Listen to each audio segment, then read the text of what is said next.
with me in the studio is the former Deputy Chairman of the Conservative Party and ex-MP Jonathan Gullis. Jonathan, good to see you. Hi, Mark. How are you? I'm very, very well. Do you think the next leader of the Conservative Party should go to bed with Nigel Farage? No. Why not? Because I'm not interested in being Reform light. I'm also not being interested in being Lib Dem light. I'm interested in the Conservative Party being the centre-right Conservative Party that I joined back in 2008 as an 18-year-old lad. And to be perfectly frank, if you let Nigel Farage into the Conservative Party, Nigel Farage is going to do one thing: seek to take it over, therefore create division for further inside. He will be our Jeremy Corbyn if we bring him into the Conservative Party. And as someone who is a fan of Nigel in many ways, particularly what he did over Brexit, someone who likes him and has certainly got a positive relationship with him. Indeed, at one stage before he came and, frankly, took 100 of my colleagues out of seats that didn't need to lose their seats, was willing for him and hoping he would join the Conservative Party on the basis that he wasn't seeking to destroy the Conservatives, as Richard Tice was. But he's made his bed, he now needs to lie in it, and the Conservatives need to draw a line in the sand.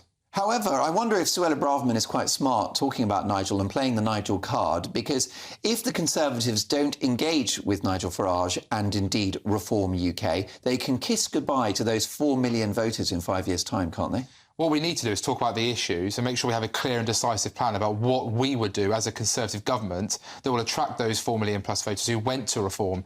Look at Stoke-on-Trent, my own seat. OK, I lost by 5,000 odd votes. Reform got 8,800. Now, I don't lazily presume every single one would have voted Conservative, but if you go on the maths of those who voted Brexit Party staying out at home, the 7% who most pollsters said voted came from Labour, I would have been within 500 to 1,000 votes potentially holding my seat. I look at my colleagues, Jack Brereton in Stoke South. He lost by 650 votes. Reform took 8,000 votes. These are seats that didn't need to go. People like Jack and myself who believed, in fact, I put a bill on the floor of the House of Commons to say we should ignore the European Court of Human Rights when it came to the Rwanda flights. I got Sir Keir Starmer to come from the leader of the opposition's office, it was back then, to come vote against it. What has Nigel done? Nigel's made sure that we've got a Labour Party with a whopping majority, where you've got Sir Patrick Vallance, a now Labour minister, today talking on the BBC's airwaves, saying that he wants us to do a deal with the EU around free movement, that he was angry about Brexit and that we should liberalise our visa rules. That's what Reform has done to our country, and they need to own up to it. If the Conservatives choose a centrist candidate like Tom Tugendhat, that's proof that the party's not listening to the public, isn't it? I actually think it's quite unfair to call Tom a centrist. I would say he's centre-right. I think he's a Conservative. He's always been very firm in my conversations Would when he it comes take to the borders. UK out of the ECHR, for example? Well, look, I doubt Tom would do that. I don't think I've ever heard him suggest that before, but I'm all up for... Sounds pretty centrist to me, then. Well, I would certainly say that we have to make the case to leave, and I'm certainly someone who absolutely believes we should leave the ECHR, but I believe we have to make that argument and win that with the country. Now, Dom Cummings famously said he thinks that'll be the easiest campaign to run because there's plenty of case law to show exactly why we shouldn't allow a Strasbourg court to stop us from deporting foreign murderers, rapists, paedophiles and terrorists. But, of course, you have to make the case. You have to show people why it's important that we do that. And I would like to think any leader would at least very much look at that possibility. But, yes, look, Tom and I's politics, you know, differ in the margins. I think that's what's important here. We're not left or right. We're Conservatives. And we spent far too long tearing each other's throats out. And I was as guilty as many for falling into those same arguments in the tea rooms, in the WhatsApp groups, and I regret that. I want to bring Olivia in 1 second, but you mentioned tearing each other's throats out. You've got Kemi Badenoch, the former business secretary, accusing Suella Braverman, former Home Secretary, of having a nervous breakdown. It's already turned ugly, hasn't it? Well, look, these are comments that were allegedly made in a meeting of the Shadow Cabinet. I obviously wasn't there. I was just There's no love lost between those two people. But look, I think ultimately it's not helpful. Comments like that aren't helpful. If indeed that was what was said, I think it's best that we play with a straight bat. I wrote a piece in Express this week saying that I want our leader installed ahead of Labour's first budget, ideally with the winner announced at party conference, because I don't want the first time, and probably only time this year, the Conservatives will get any television time to be us when we're debating and arguing. I want us to showing us that united face with a brand new party, because that 61% of people who say they don't know who they want to be leader is a huge opportunity for us to rebrand, to refresh and to resell Conservatism. Neither of us can stand up the Kemi Badenoch allegation about a nervous breakdown, but what we do know is that Suella Braverman has been very critical of the Tories' campaign. She did that before polling day, which has angered many of your colleagues in the Conservative Party. It angered me too, Mark, by the way. Well, there you go. And then you've also got a situation where Suella Braverman has said that Robert Jenrick is a lefty. I mean, this is unseemly, isn't it? This is why she's not suitable to be the leader of the Conservative Party. Are you withdrawing your support for Braverman already?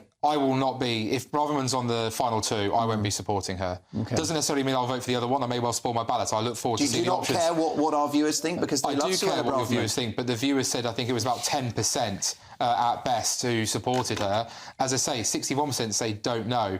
Suella and I probably agree on many of the issues.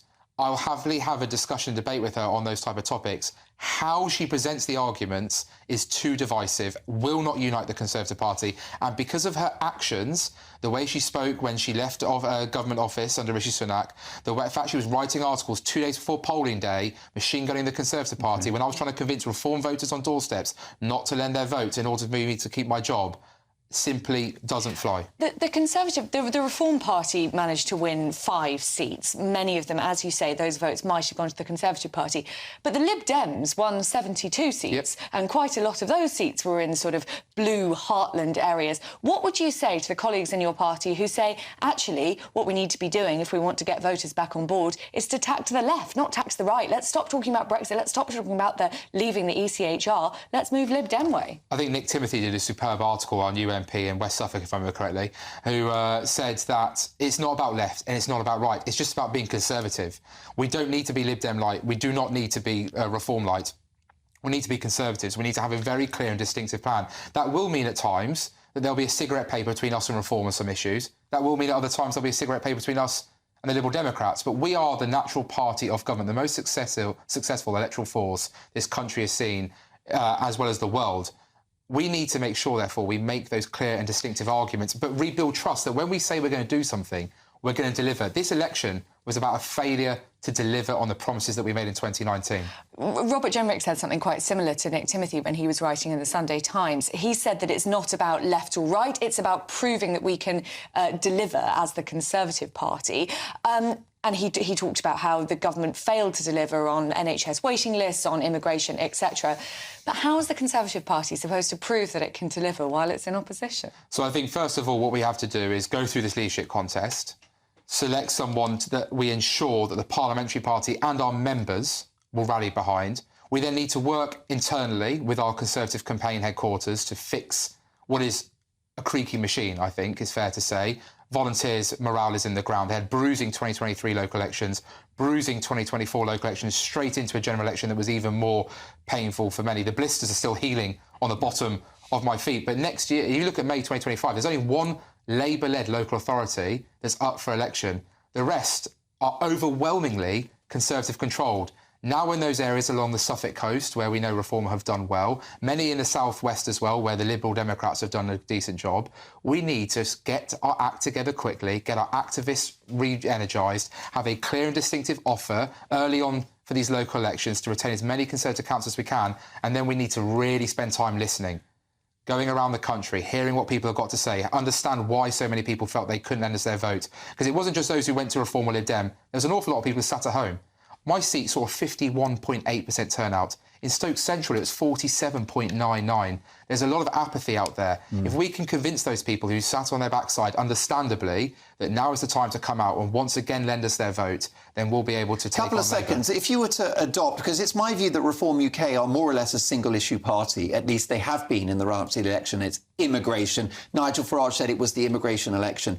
Why don't you just quite literally photocopy and commit to Reform UK's policies on migration, which is an end to non-essential immigration into the country, and stop the boats unilaterally? Why don't you adopt those policies and then you see off the threat of reform? Because, Mark, it's populist at its best. And what I mean by that is that it's just these are things that are easily said, but actually practically very hard to deliver and not based in any real reality. And in fact, they got themselves tied in knots throughout the election campaign about who would be exempt, for example, NHS staff, yes or no, social care staff, yes or no. So I'm not interested in copying anyone else's. Reform are trying to take our voters. They're trying to copy and paste what we've been doing. It's now time for us to stand up for our principles. OK. Well, listen, great to see you again. I look forward to seeing what you do next. I think there'll be some broadcasting. I hope so. A bit of business as well, and probably still some politics, right? Absolutely. I'm hoping to stay involved and help this party rebuild and be ready, not just for the local elections next May, but to make sure we take power back in 2029. OK, come back and see us soon. Former Deputy Chairman of the Conservative Party, Jonathan Gullis. I've only got 2 seconds on this, Olivia. 10 seconds, if you like. Did we just witness the former Home Secretary, Suella Braverman, being thrown under the bus by the former Deputy Leader? Well, I think Suella Braverman is becoming increasingly unpopular. I would be quite surprised if she did make it into the final two with